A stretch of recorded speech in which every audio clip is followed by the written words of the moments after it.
Depois de deixar a mansão, Alia desabafa com Cian e revela toda a dor que carrega. Ela diz que perdeu o marido, foi separada da família e agora também lhe tiraram a única razão para continuar vivendo, seu filho. Em lágrimas, Alia afirma que Denise é tudo o que lhe resta e garante que jamais perdoará o que fizeram com ela. Enquanto seu coração continuar batendo, ela diz que não esquecerá o sofrimento que Sadaka e sua família lhe causaram. Cian pergunta para onde ela pretende ir, mas Alia responde que nem ela mesma sabe. Revoltada, lembra que acabou de mentir para o próprio filho. Para não fazê-lo sofrer, inventou que viajaria para o Canadá e voltaria logo com os brinquedos dele. Alia diz que, um dia, Denise descobrirá toda a verdade. Ele saberá que foi enganado e conhecerá tudo o que aconteceu entre ela e a família de Cian. Segundo ela, o menino também descobrirá que o próprio tio, em quem tanto confiava, participou de toda aquela mentira. Mesmo ouvindo as acusações, Cian tenta impedir que Alia saia sozinha.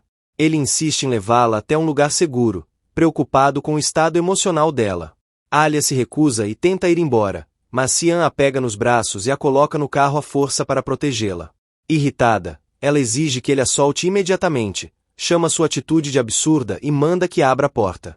Apesar dos protestos, Cian continua dirigindo. Ao saber da fuga de Alia, Sadaka telefona para Nara e dá uma ordem severa. Ela proíbe a jovem de receber Alia em sua casa e afirma que, se ela aparecer, suas malas devem ser deixadas do lado de fora para que siga seu caminho sozinha. Após encerrar a ligação, o marido de Nara faz um comentário. Ele afirma que, ao expulsarem Alia daquela maneira, existe o risco de ela acabar procurando justamente Demir, exatamente o que ela mais queria evitar. Na mansão, Kaya continua discutindo com Sadaka sobre o futuro de Alia. Ele afirma que a jovem não tem para onde ir, não possui dinheiro e nem pode voltar para o Canadá, já que seus problemas com a justiça impedem sua saída do país. Sem demonstrar compaixão, Sadaka diz que Alia deveria ter pensado nas consequências antes de tomar suas decisões. Em seguida, culpa Cian por toda a situação e percebe que ele ainda está ferido após os acontecimentos recentes. Aproveitando o momento, Sadaka faz um novo alerta. Ela acredita que Demir tentará usar Alia como espiã para descobrir tudo o que acontece dentro da família. Para ela, esse risco é grande demais para ser ignorado. Cian, porém, rebate imediatamente. Ele lembra que, se Alia realmente estivesse do lado de Demir, teria aceitado a proposta de espionagem e escondido toda a verdade. Em vez disso, ela preferiu revelar o plano e recusou a oferta, provando que não pretende traí-los. Mesmo assim, Sadaka permanece irredutível. Ela afirma que jamais permitirá o casamento entre os dois. Cian então revela que está decidido a cumprir a promessa feita ao irmão. Ele lembra que esse casamento era o último desejo de Boran e que pretende honrar sua palavra. Sadaka responde dizendo que Boran estava enganado e nunca conheceu a verdadeira Alia. Para ela, o simples fato de a jovem ter procurado Demir já é motivo suficiente para condená-la. Determinada a se livrar de Alia, Sadaka declara que, se Cian não tomar uma atitude, ela mesma fará isso. Seu plano é mandá-la de volta para a prisão e, depois, expulsá-la definitivamente do país. Enquanto a discussão continua, Kaya pergunta ao irmão o que pretende fazer dali em diante. Sem hesitar, Cian dá uma resposta que surpreende a todos. Eu vou me casar com Alia. Kaya fica completamente perplexo e pergunta se o irmão enlouqueceu. Cian, no entanto, mantém sua decisão. Para ele, esse casamento não é apenas uma promessa feita a Boran, mas também a única maneira de proteger Alia e Boran de todas as ameaças que ainda o cercam. Alia chega à casa de Nara. Ela explica que foi levada até lá contra a própria vontade e diz que pretende apenas pegar seus pertences antes de ir embora. Nara pergunta para onde ela pretende ir. Alia responde que ainda não sabe, mas espera resolver a situação de suas contas bancárias para conseguir recomeçar a vida. Ao ouvir isso, Nara insiste para que ela permaneça na casa por mais alguns dias. Apesar dos desentendimentos entre as duas, afirma que não consegue abandoná-la em um momento tão difícil. Alia agradece o apoio e acaba aceitando ficar temporariamente. Do lado de fora, homens enviados por Cian permanecem vigiando a casa. Enquanto isso, no hospital, Minnie desperta e encontra Cian ao seu lado. Ainda muito magoada, ela o acusa de ser o responsável por todo o sofrimento que está vivendo e afirma que ele sempre pensa apenas em si mesmo. Cian reconhece que errou ao esconder a verdade sobre o casamento com Alia. Ele admite que deveria ter contado tudo antes, mas explica que procurava o momento certo para falar. Minnie, porém, não aceita a justificativa. Ela diz que se sente completamente traída e pergunta se ele pretendia revelar a verdade apenas depois que já estivesse casado com outra mulher. Tentando fazê-la entender, Cian explica que Alia não pode deixar o país e também não pode ser separada do filho. Por isso, acredita que o casamento é a única forma de protegê-la e cumprir a promessa que fez ao irmão Boran. Minnie rebate dizendo que Alia cresceu no Canadá e jamais aceitará viver presa às tradições daquela família. Mesmo assim, deixa claro que fará de tudo para impedir esse casamento. Em lágrimas, ela declara que ninguém será capaz de amar Cian tanto quanto ela. Antes de sair do hospital, Cian orienta sua equipe a concluir todos os procedimentos para que Minnie possa receber alta no dia seguinte e retornar para casa. Em seguida, pede que Hall organize uma reunião para a manhã seguinte com Sam e Kaya, pois pretende tomar decisões importantes. Depois de toda a confusão na mansão, Nara procura Cian para tranquilizá-lo. Ela garante que Alia está bem e que não sofreu nenhum ferimento grave, mas diz que os dois precisam conversar com calma sobre tudo o que aconteceu. Cian organiza algumas tarefas antes da conversa. Ele pede para um funcionário deixar tudo preparado na cozinha e orienta Kadir a ir até a casa de Nara, pois acredita que ainda pode haver novos problemas. Assim que ficam a sós, Nara questiona a decisão do irmão. Ela lembra que Cian havia desistido do casamento com Alia e quer entender por que mudou de ideia tão rapidamente. Nara afirma que agora todos sabem porque Alia aceitou encontrar Demir. Ela estava tentando proteger Boran e nunca teve a intenção de trair a família. Mesmo assim, ela alerta que Sadaka jamais aceitará essa explicação e continuará vendo Alia como uma inimiga.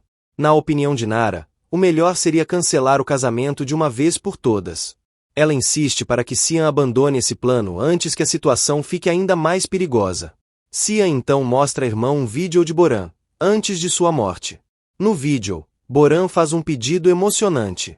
Ele diz que, se algum dia morrer, deseja que Cian cuide de Alia e do filho deles. Explica que sua mãe certamente desconfiará das circunstâncias de sua morte e poderá tentar separar a família. Boran também acredita que Sadaka pedirá para Cian se casar com Alia, não por amor, mas para protegê-los. Sabendo o peso dessa responsabilidade, ele pede ao irmão que aceite esse compromisso. Emocionado, Boran confessa que sonhava envelhecer ao lado da esposa e criar o filho com ela, mas teme que esse futuro nunca aconteça. Antes de encerrar a conversa, faz um último pedido a Cian. Proteja minha esposa e meu filho. Eles não têm culpa de nada. O vídeo explica por que Cian continua determinado a cumprir a promessa feita ao irmão, mesmo sabendo que isso poderá mudar completamente sua própria vida. Nara chora e abraça Cian. Enquanto isso, aproveitando que todos estão distraídos com os acontecimentos na mansão, Alia decide agir. Aproveitando o momento de descuido dos seguranças, ela deixa o local discretamente e tenta fugir sem ser percebida. A ausência de Alia só é notada alguns minutos depois. Sem perder tempo, Kadir sai imediatamente à procura dela. Pouco depois, ele a avista correndo pela estrada e ordena que seus homens a acompanhem antes que ela desapareça. Determinada a recuperar a liberdade, Alia continua correndo e, ao perceber um táxi se aproximando, faz sinal para o motorista parar. Assim que o veículo estaciona, Alia entra rapidamente, na esperança de despistar os homens de Cian e deixar todos para trás. A perseguição continua, indicando que a fuga da jovem está longe de terminar. Do outro lado, Nara tenta entender tudo o que aconteceu. Ela conversa com Cian e pergunta em que momento Alia começou a aceitar a ideia do casamento. Cian explica que Alia nunca desejou se casar. Ela apenas foi colocada em uma situação impossível e acredita que nenhuma mulher aceitaria, de livre vontade, a proposta que Demir lhe fez. Segundo ela, tudo o que Alia fez foi para proteger o filho. Os dois também comentam sobre uma gravação deixada por Boran. Eles acreditam que mostrar aquele vídeo para Alia apenas aumentará sua dor, pois ela ainda não está preparada para conhecer toda a verdade nem compreender o sacrifício que Boran fez antes de morrer. A conversa é interrompida quando Kadir liga para Cian com uma notícia preocupante. Ele informa que Alia conseguiu escapar da mansão e que, apesar das tentativas de impedi-la, ninguém conseguiu alcançá-la. Sem perder tempo, Kadir diz que já enviou vários homens para procurá-la por toda a região. Cian fica surpreso ao saber da fuga e pergunta como ela conseguiu sair sem que ninguém percebesse. Preocupado, ele conclui que Alia pode estar correndo perigo e decide sair imediatamente para procurá-la. Antes de partir, pede que Nara volte para casa em segurança, enquanto ele lidera as buscas para encontrar Alia antes que seja tarde demais. Sem perder tempo, Cian divide as equipes. Alguns homens recebem a missão de procurar Alia em hotéis, rodoviárias, ruas e becos, enquanto outros ficam responsáveis por verificar as estações de transporte. Convencido de que ela tentará deixar a cidade, Cian decide seguir pessoalmente para o aeroporto. Enquanto isso, Alia corre pelo aeroporto tentando escapar antes que seja encontrada. Determinada a recuperar a própria liberdade, ela evita chamar atenção e segue em direção ao seu verdadeiro destino. Depois de algum tempo de buscas, Cian finalmente a avista. Ele chama seu nome repetidas vezes e pede que ela pare, mas Alia continua caminhando sem olhar para trás, recusando-se a conversar. Mesmo tentando alcançá-la em meio à multidão, Cian perde Alia de vista por alguns instantes, aumentando ainda mais sua preocupação. Pouco depois, um dos homens da família consegue descobrir para onde ela está indo e liga imediatamente para Cian. Ao receber a informação, Cian fica surpreso. Alia não pretende fugir para Istambul nem deixar o país naquele momento. Na verdade, seu destino é o consulado do Canadá. Convencida de que precisa resolver sua situação legal e encontrar uma forma de reconstruir a própria vida, Alia segue determinada até o consulado, sem imaginar que Cian está cada vez mais perto de alcançá-la. Na manhã seguinte, Cian confirma que Alia conseguiu fugir e seguiu para Istambul. A notícia preocupa toda a família, mas ele não perde tempo e continua determinado a encontrá-la. Antes de sair, Cian e Kaya passam pela empresa da família para resolver alguns assuntos urgentes. Enquanto isso, Kadir liga para informar que Alia ainda não apareceu no consulado do Canadá. Ele acredita que ela tem um horário marcado para ser atendida e decide permanecer no local até sua chegada. Cian ordena que Kadir não saia de lá em hipótese alguma. Ele quer ser avisado assim que Alia aparecer. Ao ouvir barulhos durante a ligação, percebe que Kadir está comendo e, em tom de brincadeira, manda que ele termine a refeição antes de voltar a telefonar. Logo depois, outro problema surge. A equipe informa Cian que 4 empresas recusaram as propostas apresentadas e anunciaram que irão reavaliar seus contratos de logística com o grupo. Além disso, outras companhias também começaram a romper relações comerciais, indicando que os negócios da família estão entrando em um momento de grande instabilidade.